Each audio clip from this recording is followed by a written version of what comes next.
اعوذ باللہ من الشیطان الرجیم بسم اللہ الرحمن الرحیم وَإِذْ قَالَ رَبُّكَ لِلْمَلَائِكَةِ إِنِّي جَاعِلٌ فِي الْأَرْضِ خَلِيفَةً قَالُوا وَتَجْعَلُ فِيهَا مَن يُفْسِدُ فِيهَا وَيَسْفِكُ الدِّمَاءَ وَنَحْنُ نُسَبِّحُ بِحَمْدِكَ وَنُقَدِّسُ لَكَ قَالَ إِنِّي أَعْلَمُ مَا لَا تَعْلَمُونَ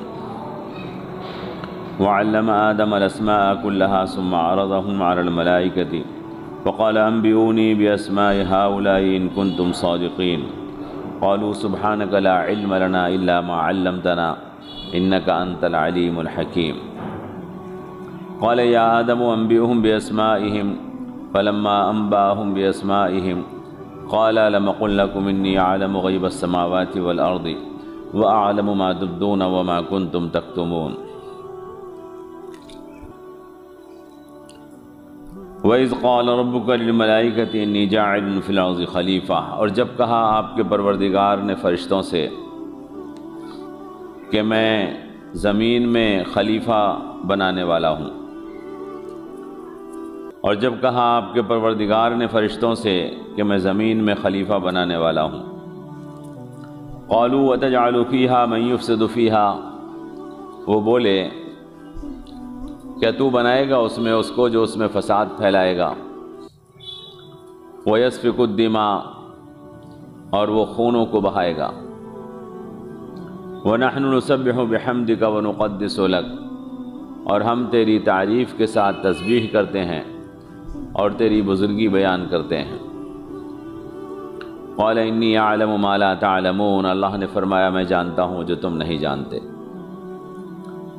وَعَلَّمَ آدَمَ الْأَسْمَاءَ كُلَّهَا، اور سکھایا آدم کو ہر چیز کا نام، ثُمَّ عَرَضَهُمْ عَلَى الْمَلَائِكَةِ، پھر پیش کیا ان کو فرشتوں کے اوپر، وَقَالَ أَنبِئُونِي بِأَسْمَاءِ هَؤُلَاءِ إِن كُنتُمْ صَادِقِينَ، فرمایا کہ بتاؤ مجھے ان چیزوں کے نام اگر تم سچے ہو۔ قَالُوا سُبْحَانَكَ لَا عِلْمَ لَنَا إِلَّا مَا عَلَّمْتَنَا، بولے آپ کی ذات پاک ہے، ہمیں کوئی علم نہیں ہے سوائے اس کے جو آپ نے ہم کو سکھا دیا ہے۔ انک انت العلیم الحکیم، بے شک آپ علم والے اور حکمت والے ہیں۔ قال یا آدم انبئہم باسمائہم، اللہ نے فرمایا اے آدم بتاؤ ان کو ان چیزوں کے نام۔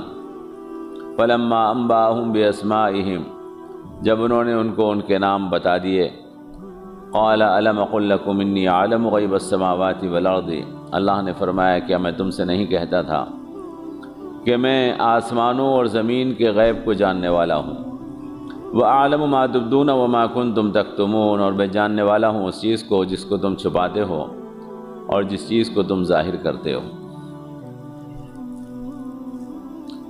اوپر کی آیتوں میں جو آپ مضمون سن کر آئے ہیں، اس مضمون کا حاصل اور خلاصہ یہ تھا کہ چونکہ اللہ ہمارا خالق ہے اور چونکہ اللہ ہمارا رب ہے، پروردگار ہے، وہ ہمیں پالتا ہے، لہذا ہمیں اللہ کی عبادت کرنی چاہیے، اللہ کی اطاعت کرنی چاہیے۔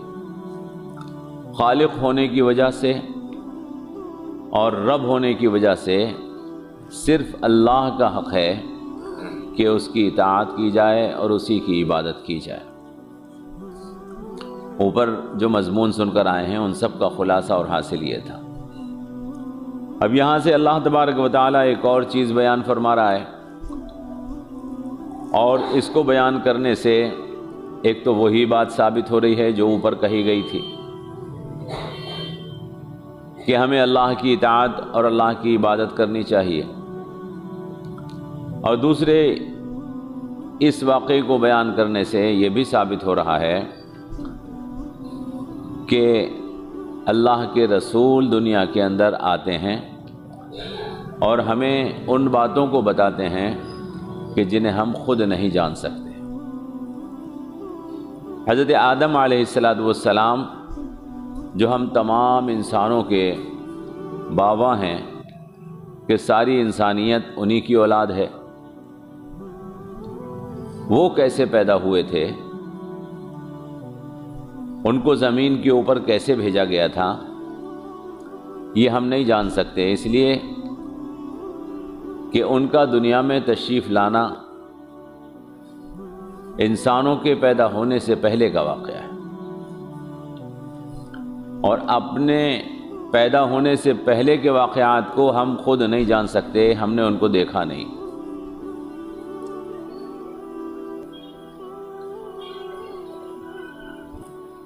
بعد میں انسانوں نے، سائنسدانوں نے یہ سمجھنے کی کوشش کی، بہت سے لوگوں نے یہ جاننے کی کوشش کی کہ انسان کیسے پیدا ہوا ہے۔ انہوں نے زمینیں کھودیں، پرانی ہڈیاں نکالیں، برف کے اندر دبے ہوئے انسانوں کے جسم کے ڈھانچے نکالے اور ان سے سمجھنے کی کوشش کی کہ انسان پہلے ایسا تھا اور کیسا تھا، لیکن وہ سب اندازے ہیں، وہ علم نہیں ہے۔ انسان کیسے پیدا ہوا اس کے بارے میں تحقیق چاہے ہڈیوں پر کی گئی ہو، چاہے مٹی پر کی گئی ہو، وہ سب اندازے ہیں جو بعد میں لگائے گئے ہیں۔ یہ بات کہ انسان کیسے پیدا ہوا یہ صرف اللہ جانتا ہے، جو اس نے اپنے رسولوں کے ذریعے سے ہمیں بتائی۔ تو قرآن کریم ہمیں یہ بتا رہا ہے کہ اس زمین کے اوپر انسان جب آیا تو کیسے آیا اور کیوں آیا۔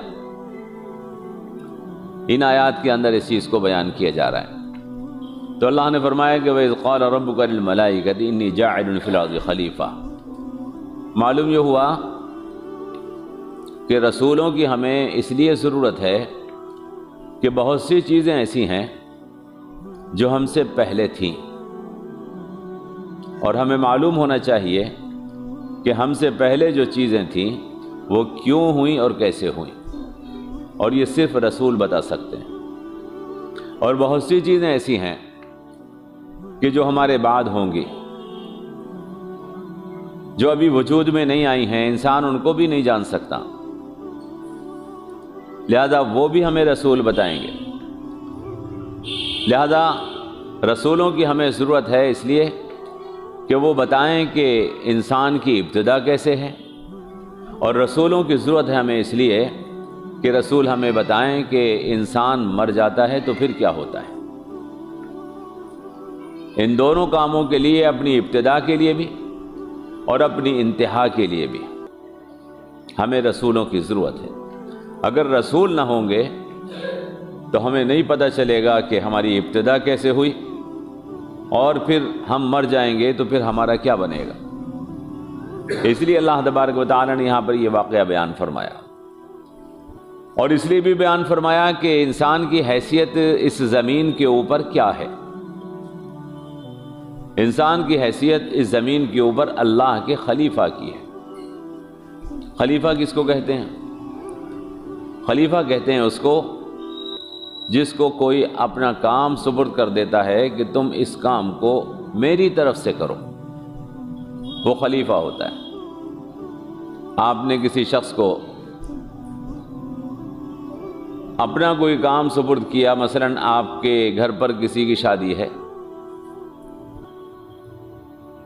آپ اپنے پروگرام کی دعوت دینے کے لیے اپنے کسی نمائندے کو مقرر کر دیتے ہیں کہ تم میرے اعزاء کو اس کی خبر کر دو، تو وہ آپ کی طرف سے آپ کا خلیفہ ہوتا ہے۔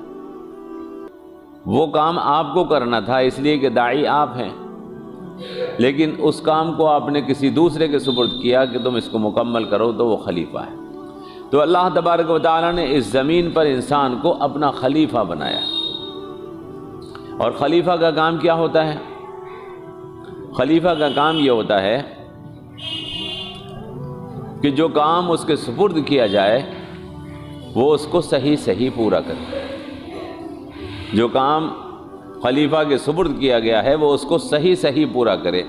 اگر وہ اس کو اسی طرح سے پورا کرے گا جس طرح سے مالک نے اس کے سپرد کیا ہے، تو وہ خلیفہ خلافت کے کام کو صحیح انجام دے گا۔ اور اگر وہ اس کام کو اور اس اختیار کو غلط طریقے کے ساتھ استعمال کرے گا تو پھر وہ خلافت کے ساتھ غداری کرنے والا ہو۔ آپ نے مقرر کیا کہ میرے ہاں پروگرام میں فلاں لوگوں کو دعوت دو، اس نے انہی لوگوں کو دعوت دی کہ جن کے لیے آپ نے مقرر کیا تھا تو اس نے خلافت کے کام کو صحیح کیا، لیکن اگر اس نے ان لوگوں کو تو چھوڑ دیا اور ان کے علاوہ دیگر لوگوں کو جن کو آپ نے نہیں بلایا تھا اس میں دعوت دینے لگا، تو وہ خلافت کے کام کو صحیح انجام نہیں دے رہا ہے۔ تو خلیفہ اس کو کہتے ہیں کہ جس کو مقرر کیا جاتا ہے اس کام کو کرنے کے لیے جو مالک کا کام ہوتا ہے، اس کام کو پورا کرنے کے لیے اس کو مقرر کیا جاتا ہے۔ انسان زمین کے اوپر اللہ کا خلیفہ ہے۔ آپ جانتے ہیں کہ کسی کو خلیفہ بنانا، کسی کو اپنا نائب بنانا، اس کے لیے بہت بڑی عزت کی بات ہوتی ہے۔ اگر کوئی بادشاہ کسی کو اپنا خلیفہ بناتا ہے، اپنا نمائندہ بناتا ہے، اپنا نائب بناتا ہے، تو جس کو نمائندہ یا نائب بنایا گیا ہے اس کے لیے بہت بڑی عزت اور اعزاز کی بات ہے کہ اس نے اس کے اوپر بھروسہ اور اعتماد کیا ہے۔ تو اللہ تبارک و تعالی نے اس زمین کے اوپر انسان کو اپنا خلیفہ بنایا ہے۔ اللہ تعالی یہاں پر اس واقعے کو بیان فرما رہا ہے کہ انسان کیوں پیدا کیا گیا۔ اللہ نے فرمایا وَإِذْ قَالَ رَبُّكَ لِلْمَلَائِكَةِ إِنِّي جَاعِلٌ فِي الْأَرْضِ خَلِيفَةً۔ انسان ابھی موجود نہیں تھا، اللہ نے ارادہ فرمایا کہ انسان کو پیدا کیا جائے اور اس کو زمین پر اپنا خلیفہ بنایا جائے۔ تو اللہ نے فرشتوں سے کہا، اور جب کہا آپ کے پروردگار نے فرشتوں سے کہ میں زمین پر اپنا خلیفہ بنانے والا ہوں، انی جاعل فی الارض خلیفہ، قالوا وتجعل فیہا من یفسد فیہا۔ تو انسان سے پہلے اس زمین کے اوپر جنات رہتے تھے۔ انسان سے پہلے اس زمین کے اوپر ایک مخلوق رہتی تھی، وہ جنات تھی۔ جنات انسان کے مقابلے میں زمین کے زیادہ پرانے باشندے ہیں، اور اللہ تبارک و تعالی نے یہ کام جو انسان کے سپرد کیا ہے کہ اللہ کے احکامات کو اس زمین کے اوپر نافذ کیا جائے، اللہ کی اطاعت کی جائے، اللہ کی فرما برداری کی جائے، انسانوں سے پہلے جنات کے سپرد کر رکھا تھا۔ اور فرشتوں نے جنات کا حال دیکھا تھا کہ جنات ایک آتشی مخلوق ہے، آگ سے بنائی ہوئی مخلوق ہے، غیظ و غضب والی مخلوق ہے۔ اس نے اللہ کے احکامات کو اس زمین پر نافذ کرنے کے بجائے غیظ و غضب آپس میں ایک دوسرے سے لڑائیاں اور دشمنیوں میں اپنی زندگی ختم کر دی۔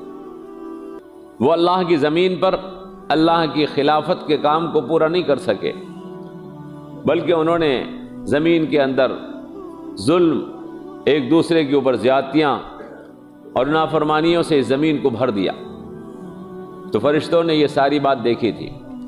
جب اللہ نے فرشتوں کے سامنے یہ کہا کہ میں زمین پر خلیفہ بنانے والا ہوں، تو فرشتوں نے کہا کہ پروردگار، اس سے پہلے، انسان سے پہلے آپ ایک مخلوق جنات کی پیدا کر چکے ہیں، اور انہوں نے اس زمین کے اوپر بڑے خون بہائے ہیں، تو کیا ایک اور مخلوق پیدا کریں گے جو زمین کے اوپر خون بہائے؟ اتجعل فیہا من یفسد فیہا ویسفک الدماء، کیا آپ اس زمین میں اس کو پیدا کر دیں گے کہ جو اس میں فساد پھیلائے گا اور جو خون بہائے گا؟ وَنَحْنُ نُسَبِّحُ بِحَمْدِكَ وَنُقَدِّسُ لَكَ، اور ہم تسبیح بیان کرتے ہیں آپ کی تعریف کے ساتھ اور آپ کی بزرگی پیش کرتے ہیں، وَنُقَدِّسُ لَكَ، اور آپ کے لیے آپ کی بزرگی اور آپ کی عزت پیش کرتے ہیں۔ تسبیح کائے کو کہتے ہیں؟ ہم سے پہلے فرشتے اللہ کی تسبیح کرتے تھے، آج بھی کرتے ہیں اللہ کی تسبیح فرشتے، اور اللہ کی تقدیس کرتے ہیں۔ تسبیح کائے کو کہتے ہیں؟ تسبیح کے ہمارے ہاں جو معنی لیے جاتے ہیں مراد، وہ ایک موتیوں کی مالا کو تسبیح لوگ کہتے ہیں۔ وہ موتیوں کی مالا تسبیح نہیں ہے۔ تسبیح نام ہے اللہ کی تعریف کرنے کا، اس کی بزرگی بیان کرنے کا، اللہ کی بزرگی کا اقرار کرنے کا، اور تسبیح نام ہے اللہ کی اطاعت اور فرما برداری کا۔ سبح یسبح تسبیحا عربی کا لفظ ہے، جو لوگ عربی جانتے ہیں وہ اس چیز کو جانتے ہیں۔ اللہ تبارک و تعالیٰ نے قرآن کریم کے اندر بھی یہ لفظ استعمال کیا ہے اسی معنی میں، تیرنے کے معنی میں۔ آسمان اور زمین، چاند اور ستارے جو ہواؤں کے اندر چل رہے ہیں، جو سورج نکلتا ہے اور ڈوب جاتا ہے، جو چاند گھٹتا ہے اور بڑھتا ہے، جو ستارے چمکتے ہیں اور بجھ جاتے ہیں، ان کے اس عمل کو بھی اللہ نے تسبیح کہا ہے قرآن میں۔ تو تسبیح کے ایک معنی تو یہ ہیں کہ اللہ کی بزرگی بیان کی جائے، اللہ کی پاکی کا اقرار کیا جائے، اور تسبیح کے ایک معنی یہ ہیں کہ اللہ کی اطاعت اور فرما برداری کی جائے۔ اور فرشتے اللہ کی تسبیح ان دونوں معنی میں کرتے ہیں۔ فرشتے اللہ کی تسبیح بھی بیان کرتے ہیں، اللہ کی پاکی بھی بیان کرتے ہیں، اس کی تعریف بھی کرتے ہیں، اور فرشتے اللہ کی اطاعت بھی کرتے ہیں۔ وَيَفْعَلُونَ مَا يُؤْمَرُونَ قرآن میں اللہ نے فرمایا ہے، جو ان کو حکم دیا جاتا ہے وہ اس کو پورا کرتے ہیں۔ فرشتے اللہ کی ایک مخلوق ہیں، فرشتے اللہ کی ایک مخلوق ہیں، جیسے جن اللہ کی ایک مخلوق ہے، جیسے انسان اللہ کی ایک مخلوق ہے، ایسے فرشتے بھی اللہ کی ایک مخلوق ہیں۔ اللہ تبارک و تعالی نے ان کو مختلف کاموں کے اوپر لگا رکھا ہے، وہ مختلف کام اللہ کے حکم سے کرتے ہیں، اور اللہ جس چیز کا ان کو حکم دیتا ہے، لا یعصون اللہ ما امرہم، وہ اللہ کی نافرمانی نہیں کرتے ہیں۔ ان کو یہ اختیار نہیں ہے کہ خدا کے حکم کے خلاف وہ کچھ بھی کر سکے، لہذا اللہ کے احکامات کی مکمل اطاعت میں وہ ہمہ وقت مصروف رہتے ہیں۔ کچھ فرشتے اللہ کے احکامات کو پورا کرتے ہیں، کچھ فرشتے اللہ کی تسبیح کرتے ہیں، کچھ فرشتے اللہ کی تحمید بیان کرتے ہیں، اس کی بزرگی کرتے ہیں، بیان کرتے ہیں، کچھ فرشتے خدا کے سامنے سجدے میں رہتے ہیں، کچھ فرشتے خدا کے سامنے ہر وقت رکوع کی حالت میں رہتے ہیں، کچھ فرشتے اللہ کے سامنے ہر وقت قیام کی حالت میں رہتے ہیں، کچھ فرشتے اللہ کے سامنے ہر وقت قعدے کی حالت میں رہتے ہیں اور اللہ کی حمد و ثنا کرتے رہتے ہیں۔ تو فرشتے ایک مخلوق ہیں ہماری اور آپ کی طرح سے۔ ہم خدا کی نافرمانی بھی کر سکتے ہیں، لیکن فرشتے خدا کی نافرمانی کبھی نہیں کر سکتے۔ تو فرشتوں نے جب اللہ تبارک و تعالی نے کہا کہ میں ایک مخلوق پیدا کروں گا، زمین پر اپنا خلیفہ بناؤں گا، تو فرشتوں نے کہا کہ پروردگار، کیا آپ اس کو زمین پر پیدا کرنا چاہتے ہیں جو زمین پر فساد پھیلائے گا اور جو خون بہائے گا؟ اور ہم تو تیری تسبیح کرتے ہیں، تیری تعریف کرتے ہیں، تیرے احکامات کی اطاعت اور فرما برداری کرتے ہیں، اور تیری بزرگی اور تیری بڑائی بیان کرتے ہیں۔ وَنُقَدِّسُ لَكَ، اللہ نے ارادہ فرما لیا تھا کہ زمین پر اپنا خلیفہ پیدا کیا جائے، لہذا اللہ نے فرمایا کہ انی اعلم ما لا تعلمون، میں وہ جانتا ہوں جو تم نہیں جانتے۔ ابھی تم نے میرے پورے مقصد کو جانا نہیں ہے اور سمجھا نہیں ہے کہ انسان کو پیدا کرنے سے میرا کیا مقصد ہے۔ پھر اللہ تبارک و تعالی نے حضرت آدم علیہ السلام کو پیدا کر لیا۔ وہ بات بعد میں آئے گی کہ انسان کو اللہ نے کیسے پیدا کیا، مٹی سے پیدا کیا، اس کا پتلا بنایا، اس میں روح ڈالی گئی، وہ بعد میں آئے گی۔ پہلے اللہ تبارک و تعالی یہاں پر ایک بات اور بیان فرما رہا ہے آپ کے سامنے، وَعَلَّمَ آدَمَ الْأَسْمَاءَ كُلَّهَا۔ پھر اللہ تبارک و تعالی نے آدم کو ہر چیز کے نام سکھا دیے۔ وَعَلَّمَ آدَمَ الْأَسْمَاءَ كُلَّهَا۔ انسان کی جو فرشتوں پر فضیلت ہے وہ یہی فضیلت ہے۔ فرشتے اللہ کی مخلوق ہیں، لیکن وہ ہر چیز کا علم نہیں جانتے۔ فرشتے اللہ کی مخلوق ہیں اور اللہ کی فرما برداری کرتے ہیں، نافرمانی نہیں کر سکتے، لیکن وہ ہر چیز کا علم نہیں رکھتے۔ اور انسان اللہ کی مخلوق ہے اور یہ خدا کی نافرمانی بھی کر سکتا ہے، لیکن اس کے باوجود فرشتوں سے افضل اور اعلیٰ ہے، اس لیے کہ ہر چیز کا علم اس کو اللہ نے عطا کیا ہے۔ وَعَلَّمَ آدَمَ الْأَسْمَاءَ كُلَّهَا۔ تو انسان کی افضلیت کیا ہے فرشتوں کے اوپر؟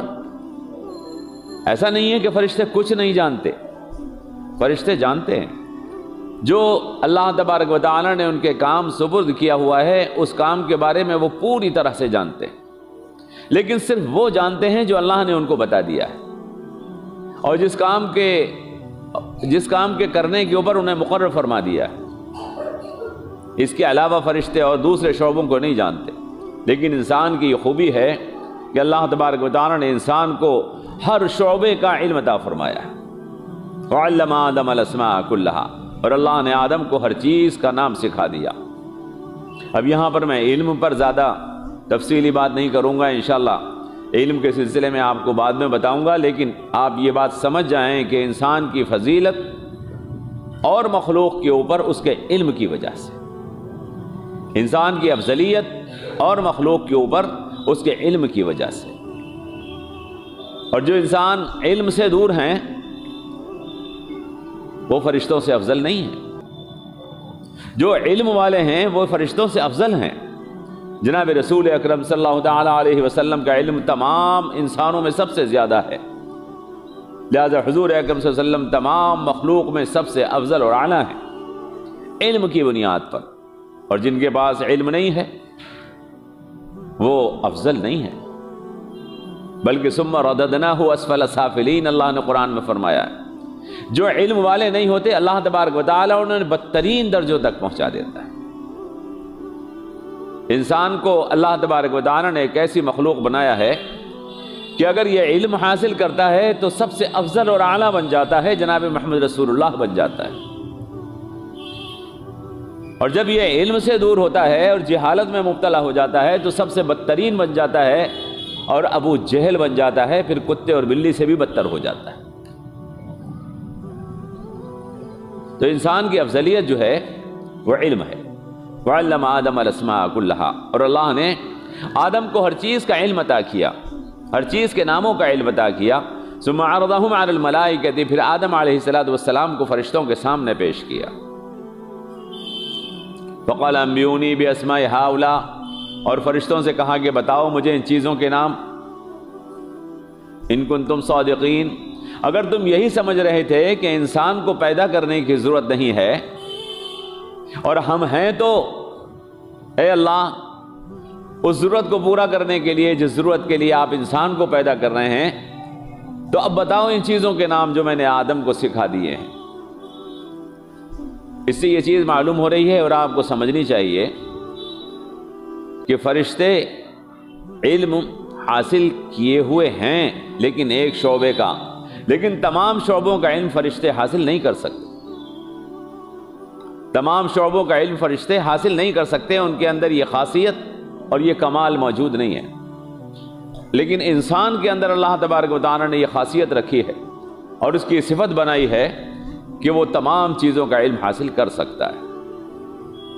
تو اللہ تبارک و تعالیٰ نے آج حضرت آدم علیہ السلام کو فرشتوں کے سامنے پیش کیا نام سکھانے کے بعد، ہر چیز کا نام سکھانے کے بعد، اور کہا بتاؤ ان چیزوں کے نام اگر تم سچے ہو۔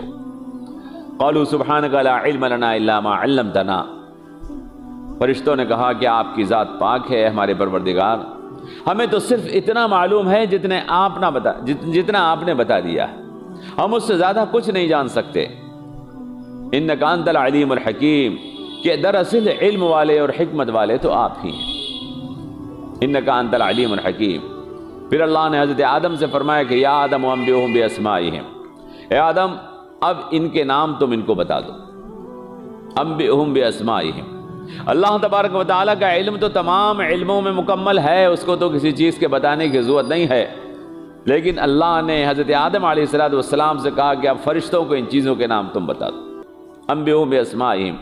ولما انبأہم باسمائہم، جب حضرت آدم علیہ السلام نے ان چیزوں کے نام فرشتوں کو بتا دیے، اور یہ ثابت ہو گیا کہ انسان کو اس لیے پیدا کیا گیا ہے کہ اللہ تبارک و تعالیٰ اس زمین کے اوپر علم کو ترقی اور درجات دینا چاہتا ہے۔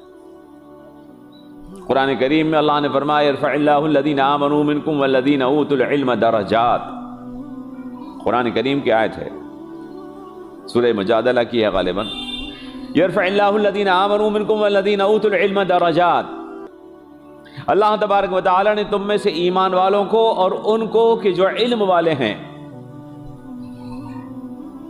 درجوں بلند کر رکھا ہے، درجوں کے اعتبار سے اونچا کر رکھا ہے۔ یرفع اللہ الذین آمنوا منکم والذین اوتوا العلم درجات۔ تو صرف دو چیزیں ہیں کہ جس کی وجہ سے انسان کو افضلیت اور برتری اور رفعت اور عزت و شوکت حاصل ہوتی ہے، اس میں اول چیز تو ایمان ہے اور دوسری چیز علم ہے۔ اگر یہ ایمان اور علم دو چیزیں کسی کے اندر یکجا ہو جائیں تو پھر اس کی عزت کو اور اس کی بلندی کو کوئی نہیں پا سکتا ہے۔ تو اللہ نے فرمایا کہ جب آدم علیہ السلام نے نام بتا دیے تو اللہ نے فرمایا انی عالم غیب السماوات والارض، کیا میں تم سے نہیں کہتا تھا کہ میں غیب آسمانوں اور زمین کی ہر چھپی بات کو جانتا ہوں؟ مجھے پتا تھا کہ انسان کو کیسے پیدا کرنا ہے، تمہیں پتا نہیں تھا کہ میں انسان کو کیسے پیدا کرنا چاہتا ہوں۔ انی عالم غیب السماوات والارض واعلم ما تبدون وما کنتم تکتمون، اور میں ان چیزوں کو بھی جانتا ہوں اور میں ان چیزوں کو بھی جانتا ہوں جن کو تم ظاہر کر رہے ہو، اور ان چیزوں کو بھی جانتا ہوں جن کو تم چھپا رہے ہو۔ اللہ تبارک و تعالی یعلم ما فی الصدور ہے، انسان کے دل میں جو خیال آتا ہے اللہ اس کو بھی جانتا ہے۔ اللہ اس کو بھی جانتا ہے جو انسان عمل کرتا ہے، اور اللہ اس کو بھی جانتا ہے جو انسان دل میں سوچتا ہے اور خیال کرتا ہے، بلکہ خیال انسان کے دل میں بعد میں آتا ہے، خدا اس کو اس سے پہلے جانتا ہے۔ تو اللہ تبارک و تعالیٰ نے حضرت آدم علیہ السلام کا یہ قصہ یہاں پر کیوں بیان کیا؟ اس لیے بیان کیا، میں نے آپ سے عرض کیا تاکہ آپ کو یہ معلوم ہو جائے کہ رسولوں کا آنا اس زمین کے اوپر کیوں ضروری ہے۔ رسول اس لیے ضروری ہیں کہ اگر رسول نہ آتے تو کون ہمیں بتاتا کہ آدم کیسے پیدا ہوئے تھے؟ یہ واقعہ تو سوائے اللہ کے کسی کو معلوم نہیں کہ جب انسان کو پیدا کیا جا رہا تھا تو اس وقت فرشتوں نے اللہ سے کیا کہا تھا، فرشتوں کو ہماری پیدائش کے اوپر کیا سوال پیدا ہوا تھا، یہ تو سوائے اللہ کے کوئی نہیں جانتا۔ لہذا ہم اپنی پیدائش کی جانکاری کے لیے اور اپنی پیدائش کے علم کے لیے محتاج ہیں رسولوں کے۔ اور دوسرے یہ واقعہ اس لیے بھی بیان کیا گیا کہ جو سلسلہ اوپر سے آ رہا تھا، اور وہ سلسلہ اوپر سے کیا آ رہا تھا کہ خدا ہمارا خالق ہے، لہذا ہمیں اس کی اطاعت کرنی چاہیے۔ خدا ہمارا رب ہے، لہذا ہمیں اس کی اطاعت کرنی چاہیے۔ اور خدا نے ہم کو اپنا خلیفہ بنایا ہے، اللہ نے ہم کو اس زمین کے اوپر اپنا خلیفہ بنایا ہے، اور بحیثیت خلیفہ ہماری ذمہ داری ہے کہ جو خدا کا حکم ہے اسے ہم پورا کریں۔ اور اگر ہم اللہ کے حکم کو پورا نہیں کرتے بلکہ خدا کے سوا کسی اور کا کہنا مانتے ہیں، بلکہ اپنے دشمن کا کہنا مانتے ہیں جس نے ہمیں جنت سے نکلنے کی قسم کھا رکھی ہے کہ ہم اس کو جنت سے نکال کر چھوڑیں گے اور اس کو گمراہی کے راستے کے اوپر لے جا کر چھوڑیں گے شیطان، اگر ہم اس کا کہنا ماننے لگیں تو اللہ کی کتنی بڑی ناخلفی اور کتنی بڑی اللہ تبارک و تعالیٰ کی نافرمانی اور ہماری کتنی بڑی بدبختی ہے۔ اللہ نے اس لیے بھی بیان فرمایا یہ واقعہ کہ تاکہ معلوم ہو جائے کہ تم اس زمین پر خدا کے خلیفہ ہو، اور تمہیں اس لیے بھیجا گیا ہے تاکہ اس زمین پر اللہ کے ان احکامات کو جن کو خدا خود نافذ کر سکتا تھا، ایسا نہیں ہے کہ خدا ہمارا محتاج ہو گیا ونعوذ باللہ، اس لیے اس نے ہم کو یہاں پر بھیجا ہے۔ خدا اپنے احکامات کو یہاں پر خود نافذ کر سکتا تھا۔ زمین تو ایک کائنات کا بہت چھوٹا حصہ ہے، یہ زمین تو کائنات کا بہت چھوٹا حصہ ہے، زمین کے اندر کائنات کی حیثیت اتنی بھی نہیں ہے جتنی زمین پوری زمین کے مقابلے ریتے کے ایک ذرے کی ہے۔ اس زمین کی حیثیت کائنات میں اتنی بھی نہیں ہے۔ جو اللہ تبارک و تعالیٰ اس پوری کائنات کے اوپر اپنے احکامات کو نافذ کر رہا ہے وہ اس زمین پر بھی اپنے احکامات کو نافذ کر سکتا تھا، اور وہ کر رہا ہے۔ میں نے آپ سے پیچھے عرض کیا تھا کہ اس زمین کے اوپر سورج ہمارے حکم سے نہیں خدا کے حکم سے اگتا ہے، یہاں زمین پر سورج ہمارے حکم سے نہیں اللہ کے حکم سے ڈوبتا ہے، یہاں ہوائیں ہمارے حکم سے نہیں اللہ کے حکم سے چلتی ہیں، یہ زمین فصلیں پیدا کرتی ہے ہمارے حکم سے نہیں اللہ کے حکم سے پیدا کرتی ہے، بارشیں آسمان سے برستی ہیں ہمارے حکم سے نہیں اللہ کے حکم سے برستی ہیں۔ اس زمین کے اوپر جو بھی ہو رہا ہے وہ اللہ کے حکم سے ہو رہا ہے۔ ہماری آنکھ دیکھتی ہے تو ہماری چاہت سے نہیں اللہ کی مرضی سے دیکھتی ہے، ہماری زبان بولتی ہے تو ہماری چاہت سے نہیں اللہ کی مرضی سے بولتی ہے، ہم پیدا ہوئے ہیں تو اپنی خواہش سے نہیں بلکہ اللہ کی مرضی سے پیدا ہوئے، ہم مر جائیں گے تو اپنے ارادے سے نہیں بلکہ اللہ کے ارادے سے مر جائیں گے۔ جب اللہ چاہے گا، جب اللہ نے چاہا ہمیں پیدا کر دیا، جب اللہ چاہے گا ہمیں موت دے دے گا، جب اللہ چاہتا ہے ہوائیں چلا دیتا ہے، جب اللہ چاہتا ہے سورج اگا دیتا ہے، اور جب اللہ چاہتا ہے بارشیں برسا دیتا ہے۔ کائنات میں جو کچھ ہو رہا ہے سب اللہ کے حکم سے ہو رہا ہے، ہم سے تو صرف اتنا کہا گیا ہے کہ جو شریعت کے احکامات ہیں ان کو خدا کی مرضی کے مطابق پورا کر لو، اور اس میں بھی صرف اتنا کہہ دیا گیا ہے کہ اللہ کا حکم مانو گے تو اس میں تمہارا فائدہ ہے۔ تمہیں اس لیے منع کیا گیا ہے حرام سے کہ وہ حرام تمہاری صحت کے لیے مضر ہے۔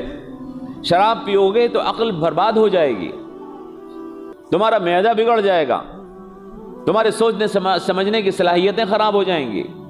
گناہ کرو گے تو تمہاری عزت برباد ہو جائے گی، رشتے برباد کرو گے تو تمہاری زندگی برباد ہو جائے گی۔ جن چیزوں سے بھی روکا گیا ہے وہ صرف اس لیے روکا گیا ہے کہ اس میں ہمارا نقصان ہے۔ شریعت کے احکامات بھی صرف اس لیے دے دیے گئے ہیں، ہلکا سا اختیار دے دیا گیا ہے کہ ہم اس حکم کی خلاف ورزی اگر کرنا چاہیں تو کر سکتے ہیں۔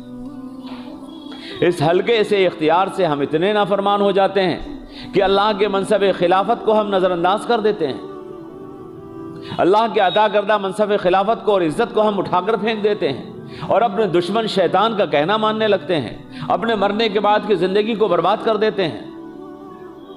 تو ان لوگوں سے زیادہ احمق اور بیوقوف کوئی نہیں ہو سکتا جو جان بوجھ کر اپنی زندگی کو دنیا کی بھی اور آخرت کی بھی برباد کر رہے ہیں۔ تو اللہ تعالیٰ نے یہاں پر یہ واقعہ صرف اس لیے بیان کیا ہے۔ اللہ نے فرمایا کہ وَإِذْ قَالَ رَبُّكَ لِلْمَلَائِكَةِ إِنِّي جَاعِلٌ فِي الْأَرْضِ خَلِيفَةً، اور اللہ نے فرمایا فرشتوں سے میں زمین کے اوپر خلیفہ بنانے والا ہوں۔ قَالُوا وَتَجْعَلُ فِيهَا مَن يُفْسِدُ فِيهَا وَيَسْفِكُ الدِّمَاءَ، بولے کیا تو زمین میں بنائے گا اس کو جو زمین میں فساد پھیلائے گا اور خون بہائے گا۔ وَنَحْنُ نُسَبِّحُ بِحَمْدِكَ وَنُقَدِّسُ لَكَ، اور ہم تیری تسبیح کرتے ہیں، تیری اطاعت اور فرما برداری کرتے ہیں اور تیری پاکی اور بزرگی کو بیان کرتے ہیں۔ قَالَ إِنِّي أَعْلَمُ مَا لَا تَعْلَمُونَ، اللہ نے فرمایا کہ میں وہ جانتا ہوں جو تم نہیں جانتے۔ وَعَلَّمَ آدَمَ الْأَسْمَاءَ كُلَّهَا، اور آدم کو ہر چیز کا نام سکھا دیا۔ ثُمَّ عَرَضَهُمْ عَلَى الْمَلَائِكَةِ، پھر آدم کو فرشتوں کے سامنے پیش کیا۔ وَقَالَ أَنبِئُونِي بِأَسْمَاءِ هَؤُلَاءِ إِن كُنتُمْ صَادِقِينَ، اور فرمایا کہ بتاؤ ان چیزوں کے نام اگر تم سچے ہو۔ قَالُوا سُبْحَانَكَ لَا عِلْمَ لَنَا إِلَّا مَا عَلَّمْتَنَا، بولے اے اللہ تیری ذات پاک ہے، ہمیں تو صرف اتنا پتا ہے جتنا آپ نے ہمیں بتا دیا ہے۔ إِنَّكَ أَنْتَ الْعَلِيمُ الْحَكِيمُ، آپ علم والے اور حکمت والے ہیں۔ قَالَ يَا آدَمُ أَنبِئْهُم بِأَسْمَائِهِمْ، اللہ نے فرمایا اے آدم تم ان کو ان چیزوں کے نام بتا دو۔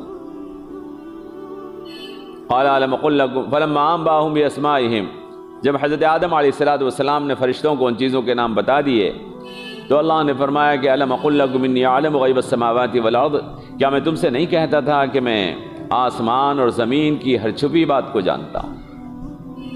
وَأَعْلَمُ مَا تُبْدُونَ وَمَا كُنتُمْ تَكْتُمُونَ، اور میں اس کو بھی جانتا ہوں جس کو تم ظاہر کرتے ہو اور اس کو بھی جانتا ہوں جس کو تم چھپاتے ہو۔ یہ حضرت آدم علیہ السلام کا واقعہ ابھی پورا نہیں ہوا ہے، ابھی آدھا ہوا ہے، انشاءاللہ اگلے درس میں پورا ہوگا۔ اگر آپ پورا واقعہ جاننا چاہتے ہیں ان کا تو ضروری ہے کہ آدھی بات سنیں گے تو آدھا پتہ ہوگا۔ اللہ تبارک و تعالی ہمارے علم کو مکمل فرمائے، اور اللہ تبارک و تعالی اس زمین کے اوپر اپنے منصب خلافت کو ہمیں پورا کرنے اور ادا کرنے کی توفیق عطا فرمائے۔